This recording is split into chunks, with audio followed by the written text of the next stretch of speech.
Bom, boa tarde a todos. Muito obrigado pela presença aqui no nosso stand de Itaú, que está super cheio. Obrigado mesmo. Bom, hoje a gente vai ter uma participação super especial aqui, que é a Tânia Cosentino, que é a General Manager da Microsoft no Brasil, a pessoa que representa a Microsoft aqui no nosso país. Muito obrigado, Tânia, pela presença, pelo papo. Acho que vai ser um papo super legal. Inteligência artificial é o tema do momento. Inteligência artificial generativa mais ainda, né? E também, para quem não me conhece rapidamente, eu sou analista de tecnologia no Itaú BBA, sou responsável por dar opiniões sobre as ações de empresas de tecnologia, tanto brasileiras quanto internacionais, incluindo a própria Microsoft aqui da Tânia.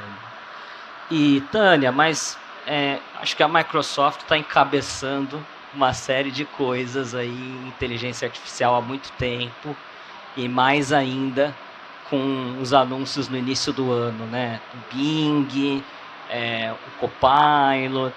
Eu acho que eu queria abrir primeiro aqui a nossa conversa, entendendo um pouco como que é a sua percepção e a percepção da Microsoft, como vocês estão vendo inteligência artificial, uma visão mais geral mesmo, para onde está indo, desenvolvimentos, uma opinião aí para a gente esquentar um pouquinho o papo aqui, então. Obrigada. Boa tarde a todos. Prazer enorme estar aqui com o Thiago. Obrigada pelo convite. E, bom, eu estou há 15 minutos sem falar de AI generativa. Meu recorde 15 minutos, gente. É assim, é dia e noite, é família, é almoço de domingo. Virou um negócio super louco. E o que é curioso, Thiago, que a gente está sabendo os lançamentos em tempo real. Não dá tempo, a gente tem que dar uma corrida para estar atualizados, para termos condições de levar aos nossos clientes tudo isso que está acontecendo, porque sai para o mercado e sai para a gente também. IA não é algo novo para a Microsoft, mas antes até de falar de IA, é importante a gente ressaltar a missão da companhia, que é empoderar pessoas e organizações a conquistar mais. Tem tudo a ver com a missão da companhia quando ela foi fundada há 45 anos, que era levar um computador para casa de cada pessoa. Era algo, há 45 anos isso era algo impensável por custo, por dificuldade, pela necessidade de ser um especialista para trabalhar com computador. Desculpa a minha voz, eu decidi perder a voz hoje. E a gente criou soluções tecnológicas naquele momento que tornava o computador pessoal, foi assim que ele foi conhecido, com uma máquina que qualquer pessoa com pouquíssimo conhecimento tecnológico poderia operar. E desde então a gente vem investindo em software e ferramentas que tornasse sempre a tecnologia acessível para os técnicos e para os não técnicos. É assim que você empodera pessoas e traz crescimento econômico, desenvolvimento social. E a IA não é nova, como eu disse.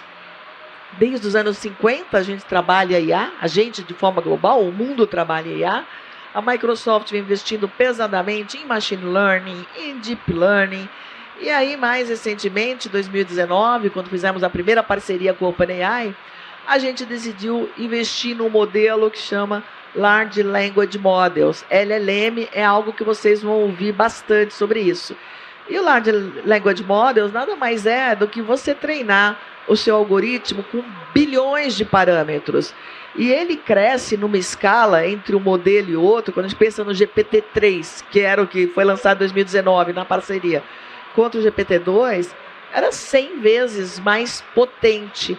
Então é isso que acontece, a gente está colocando muito poder computacional e muita inteligência por trás de um algoritmo treinado com bilhões de parâmetros, e aí você consegue criar contextos, criar textos, criar códigos através de linguagem natural, criar figuras através de linguagem natural, e começa com a gente empoderando as nossas próprias ferramentas. E aí vem o conceito de copilot.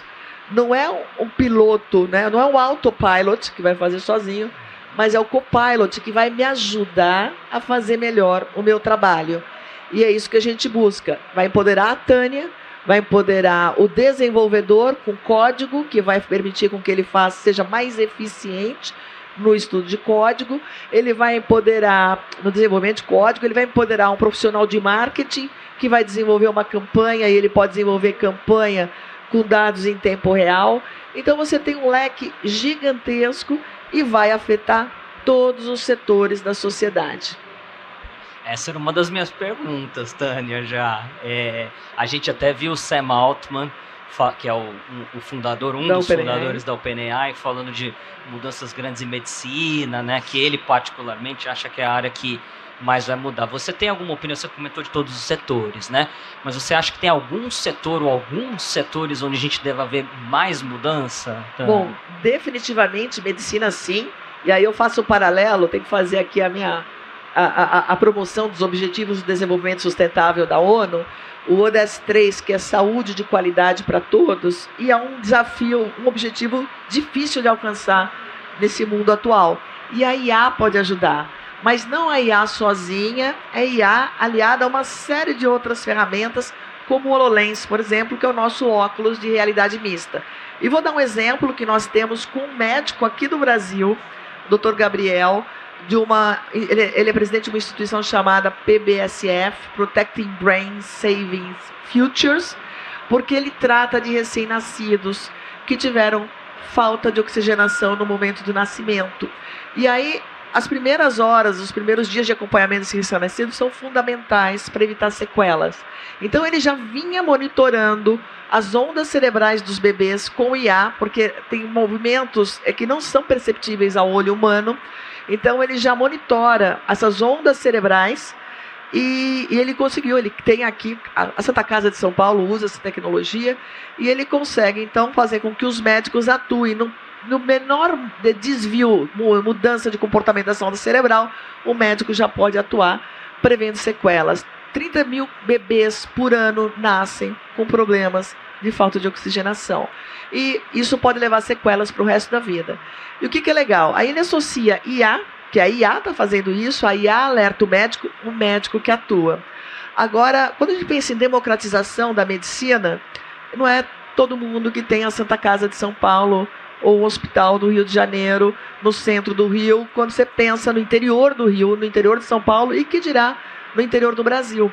Então agora com o HoloLens a gente pode equipar esses médicos de UTIs neonatais de outras regiões e aí no momento que ele percebe que ele tem que atuar para fazer um procedimento no bebê, ele veste o óculos e se comunica com o médico da central da PBSF. E aí esse médico ajuda no procedimento.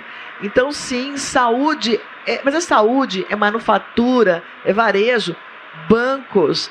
Não tem setor da sociedade que não vai ser impactado, e aí eu digo positivamente por IA. Principalmente quando a gente pensa no acesso democrático à saúde, à educação, combate às mudanças climáticas. Não tem como endereçar esses problemas tão complexos sem inteligência artificial. Perfeito. E falando em democratização, Tânia, acho que uma das coisas que eu fico me questionando muito, né, é sobre os desafios para a adoção do AI em relação à educação das pessoas, entenderem usar esse tipo de coisa. Eu queria também entender um pouco de você, como é que você vê essas questões, né, de educar as pessoas, de treinar as pessoas e aumentar, né, a adoção das ferramentas nesse sentido. Então. Bom, aqui vale pontuar, nós fizemos um estudo em 2019, na vinda do SAT ao Brasil, e depois, junto com a Frontier View, e revisitamos esse estudo em 2020, final de 2020, 2021, para ver os efeitos pós-pandêmicos, que era o impacto da adoção de inteligência artificial na economia de um país. Então, tem uma relação direta entre crescimento econômico, crescimento do seu PIB, em função da adoção de inteligência artificial. E naquele momento, constatou-se que o Brasil poderia crescer 4% ao ano até 2030, se adotássemos inteligência artificial de forma massiva. Por quê? Você traz altos ganhos de produtividade, você muda o desenho dos empregos, então você elimina sim milhões de postos de trabalho, mas você cria outros milhões de postos de trabalho melhor remunerados. Então você cria renda, a renda gera consumo, então você cria um círculo virtuoso. Então não dá para você, por nem país nenhum, dizer isso não é para mim. Mas, ao mesmo tempo, nós pontuávamos quais eram os obstáculos para o Brasil adotar de forma massiva a inteligência artificial. E qualificação profissional e fomento ao ecossistema de inovação eram 2 fatores. Uma coisa que me deixou bastante satisfeita foi ver que nos últimos anos nós tivemos bastante investimento de venture capital para as nossas startups, um montão de unicórnios como Israel. Nós temos aqui, o que é muito legal. Trazer um evento como esse mostra algo também super importante, um sinal que a gente está preocupado em desenvolver o ecossistema de startups, mas nos faltam profissionais qualificados. De acordo com a Brascom, a gente tem hoje uma falta de 400 mil profissionais de TI no mercado. E isso dificulta a adoção pelas empresas de tecnologia. Não empresas de tecnologia, mas qualquer empresa que queira adotar tecnologia, porque hoje a gente diz que qualquer empresa é uma empresa de software, qualquer empresa que queira adotar tecnologia precisa de um profissional de TI. Nos faltam 400 mil e por ano a gente cria um gap adicional de 50 mil profissionais. E é por isso que nós da Microsoft somos tão comprometidos com programas de recapacitação profissional, porque a gente tem que se preocupar com quem vai entrar no mercado de trabalho, mas com quem está no mercado de trabalho. E aí vale mais números, né? Segundo a McKinsey, mais de 300 milhões de postos de trabalho serão eliminados em menos de 10 anos. Mas outros 300 milhões de postos de trabalho serão criados. Mas como que eu pego aquele profissional que teve seu trabalho eliminado hoje, que ele atuava numa tarefa extremamente repetitiva, de baixa capacidade cognitiva? Como que eu transformo essa pessoa num desenvolvedor de aplicativo? Primeiro, democratizando o uso da tecnologia. Então, trazer IA para que a tecnologia seja mais fácil de usar. Hoje, do jeito que a gente trabalha IA dentro do Azure, eu não preciso ser um cientista de dados para usar IA. Eu pego ele como um API e aplico e desenvolvo uma solução. É super legal e super acessível. Então, a gente busca isso. Por um lado, democratizar o desenvolvimento da tecnologia para que qualquer pessoa, e aí é lógico, eu vou dedicar para coisas mais sêniores, mais sofisticadas, o dev mais sênior, mais qualificado, ou um cientista de dados. E para as coisas do dia a dia de negócio, muita coisa pode ser feita pela própria equipe de negócio. Agora, capacitar milhões de brasileiros e brasileiras é fundamental para que a gente consiga adotar a IA. Isso é uma obrigação, não vai dar só para o governo, falar, não posso transferir a responsabilidade para o governo, senão a gente vai ter um problema social. Então é o momento das empresas se unirem e aí montarem plataformas de qualificação. A gente tem um trabalho muito bacana, vocês estão com a gente nessa plataforma, grandes empresas brasileiras estão com a gente nessa plataforma, que chama Conecta Mais. Então, se tiver algum jovem aqui que esteja buscando, não sabe nada de TI, quer fazer letramento digital, alguém queira entrar em cibersegurança, quer aprender sobre nuvem, quer aprender sobre IA, entre nessa plataforma Conecta Mais e você vai ser direcionado para centenas de trilhas de treinamento, onde você vai poder chegar na profundidade que você quiser. Treinamento gratuito em português, que te leva a uma certificação, e com a certificação você tem emprego garantido. Então é isso que a gente quer. Mas nós, empresas do nosso tamanho, do Itaú e da Microsoft, temos que ser responsáveis. Eu gosto muito de falar do uso de IA responsável. Temos que ser responsáveis para contribuir nessa qualificação de mão de obra massiva. Muito legal. Conecta Mais. Conecta Mais, galera. Mas deem um Bing, tá?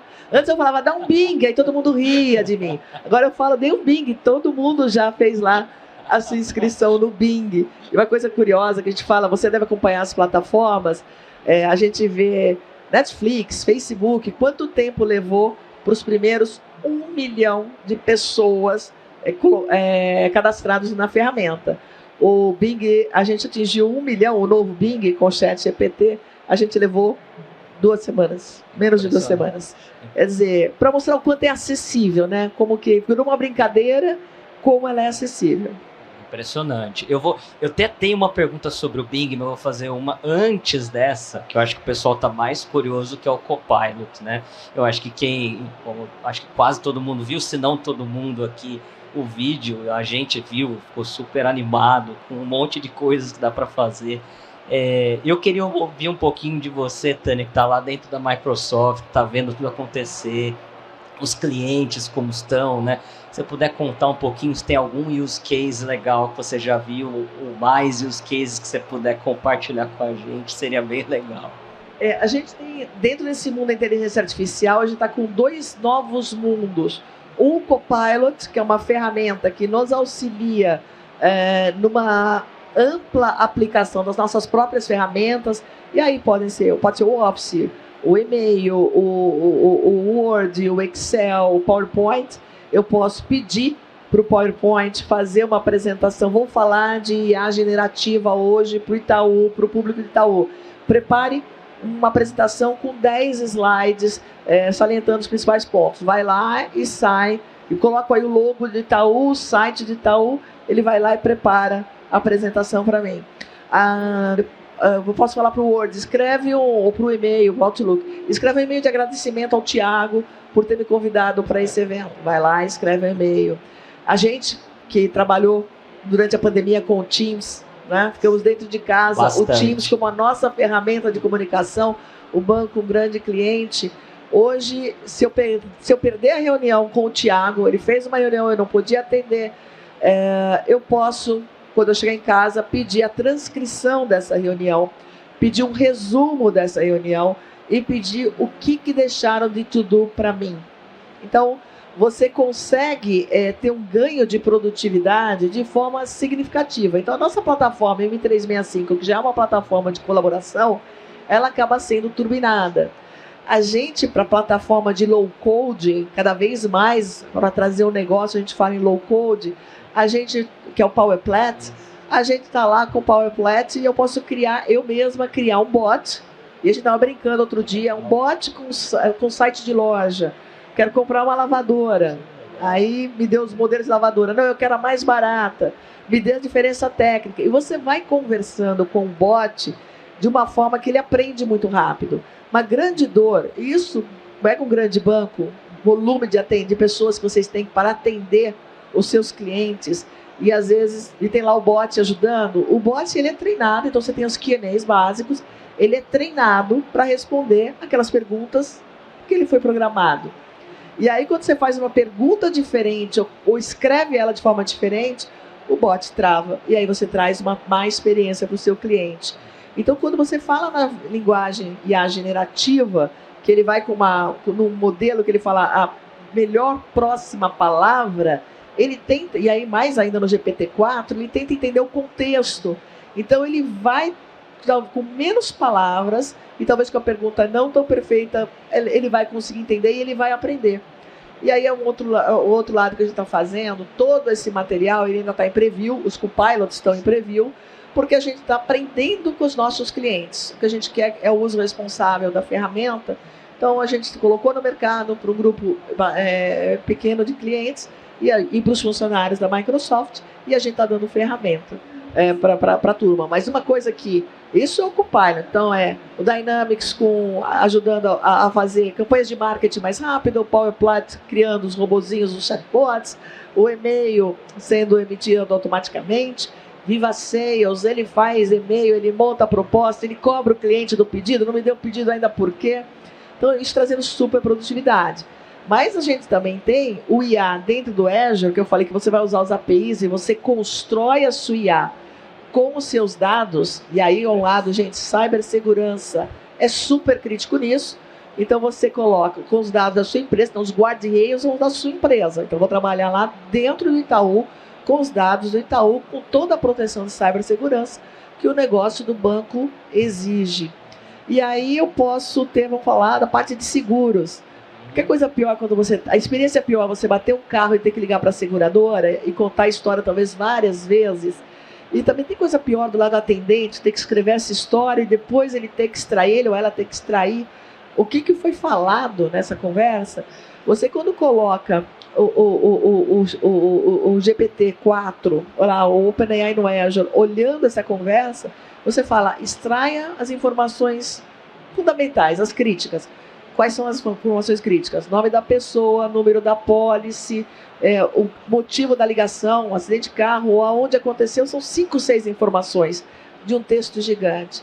Então, o bot pega, extrai daquele texto gigante que foi contido na conversa, vai extrair as informações necessárias e já pode disparar o lançamento da apólice, o contato com as diferentes áreas, contato com a oficina, etc. Então, isso é só o começo, gente. São casos de uso que a gente já tem. Call center, muita coisa. A gente está falando em sumarização de documentos. Então, imagina uma área de ouvidoria, uma área de compliance que tem inúmeros processos. Então, isso já temos vários casos de uso. A gente está falando de educação financeira. Então, como que eu vou ensinar o meu cliente a ter melhor controle do seu gasto no cartão de crédito? A gente está falando com receita de ajudar nós na declaração de imposto de renda de uma forma muito mais natural, porque tudo isso como a gente está tratando por linguagem natural. Essa está a riqueza da IA generativa.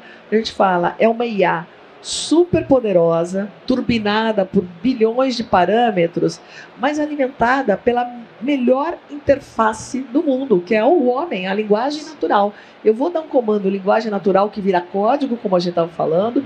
Eu dou um comando em linguagem natural, vira uma conversa com o bot, ou eu crio um bot, e assim vai. Então vai ser muito mais fácil daqui para frente a gente conseguir ganhos de produtividade dentro do nosso dia a dia de trabalho. Isso faz bastante sentido. A gente também está animado aí com essa questão de produtividade, Dani. Mas eu queria voltar a um ponto que você mesmo comentou, que são as questões de segurança, governança, né, que a gente tem tido aí, muita gente se manifestando. Teve aquela carta do Elon Musk com Steve Wozniak.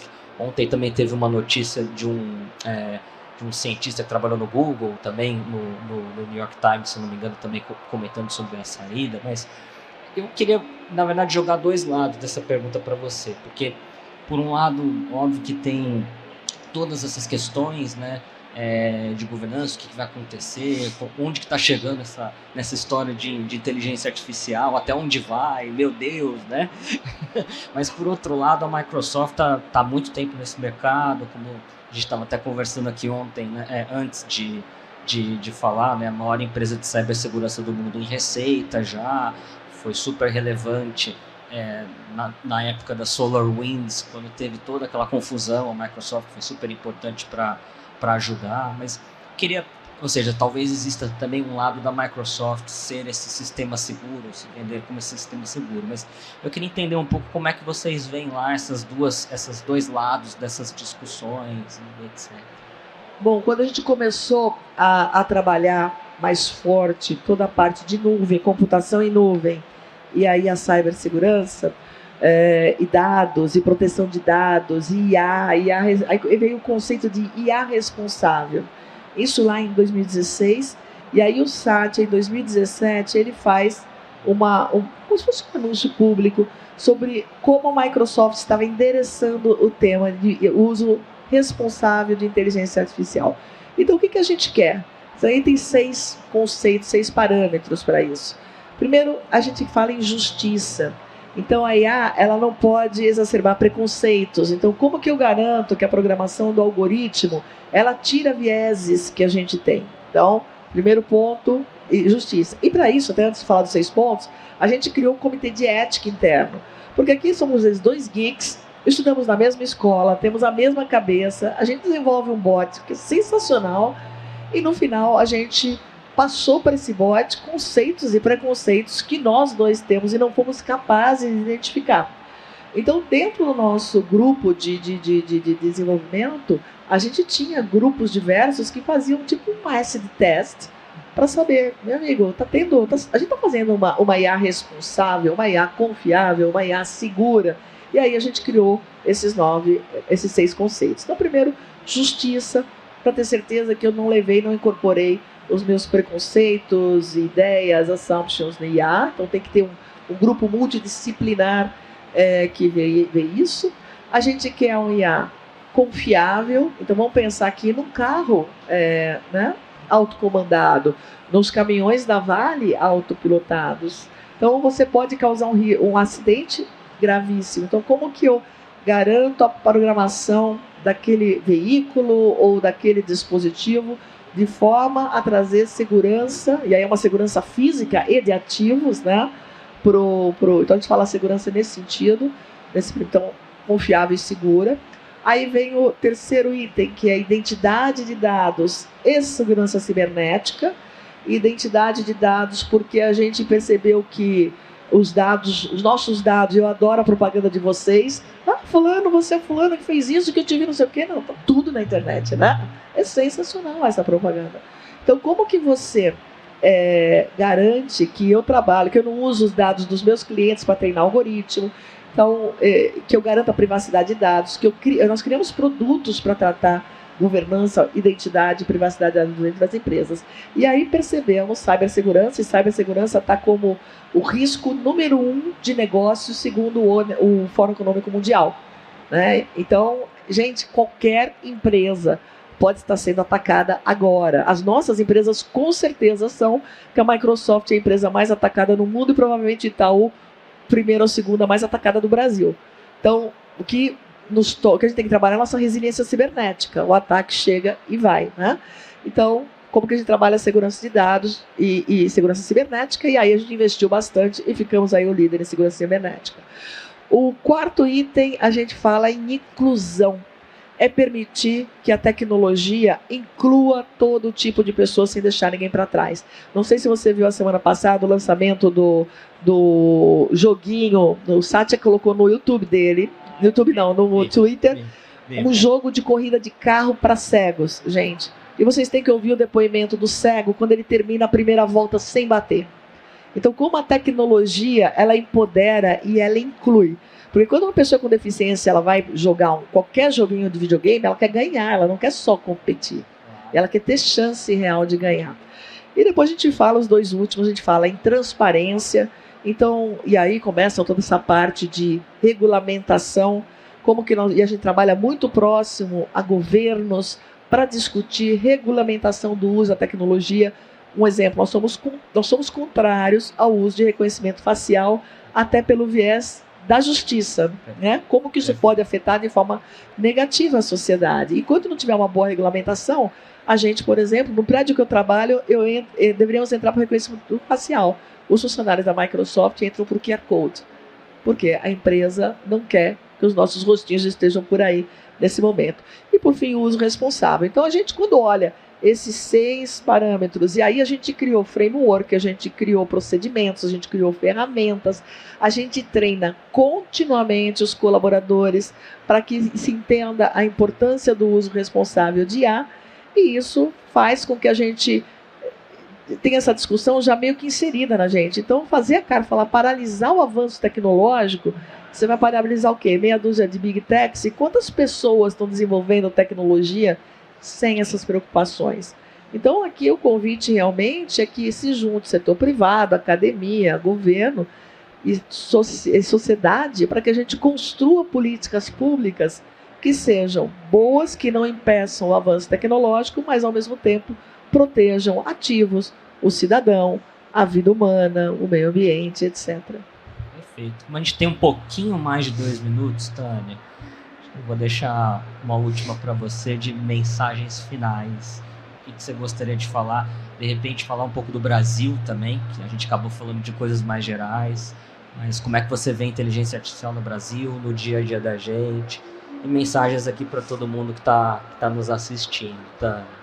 Bom, eu vejo que para o Brasil a adoção da inteligência artificial é uma oportunidade única da gente recuperar competitividade global. A gente tem uma liderança no setor do agro, mas eu que vim da indústria, eu sou uma engenheira elétrica que trabalhei minha vida inteira na indústria, me frustro quando eu vejo a participação da indústria no PIB brasileiro. E a gente simplesmente desindustrializou o Brasil por falta de competitividade.